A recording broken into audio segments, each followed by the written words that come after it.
మీకోసం కాదు, మీ బిడ్డల భవిష్యత్తుని ఇక్కడున్న యువతకు కూడా అందరికీ చెప్తా ఉన్నా.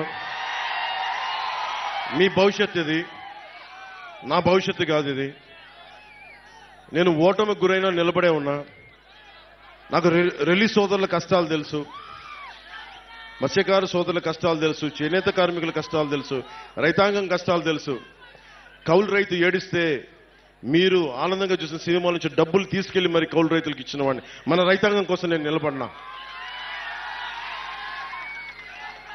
నీరు లేకపోతే పంట రాదు. అలాంటి కాలువల ఆధునీకరణకి కూర్చొని మేమంతా కష్టపడమా? మీరు వైసీపీ వాళ్ళు వస్తే ఒకటి అడగండి. మనకి సోమరి చెరువు నుంచి మట్టి ఇష్టం వచ్చినట్టు తవ్వి వెళ్ళిపోతా ఉన్నారు.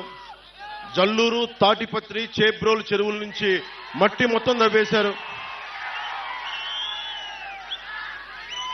పోయినసారి కూడా వచ్చినప్పుడు చెప్పారు నాకు, జల్లూరు, తాటిపత్రి, చేబ్రోలు చెరువుల్లో నుంచి మట్టి మొత్తం తవ్వేశాడు మాఫియా డాను.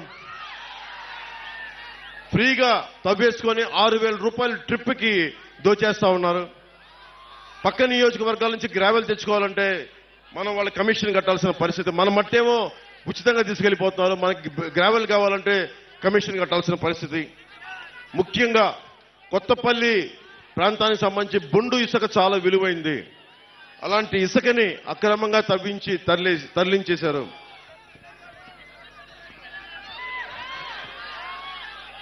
జేపీ వెంచర్స్ అనేది ఇంకో కంపెనీ కూడా ఉంది.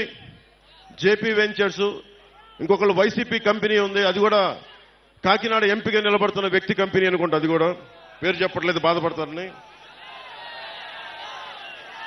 వాళ్ళు 20,000 క్యూబిక్ మీటర్లు రోజు చొప్పున తవ్వేశారు.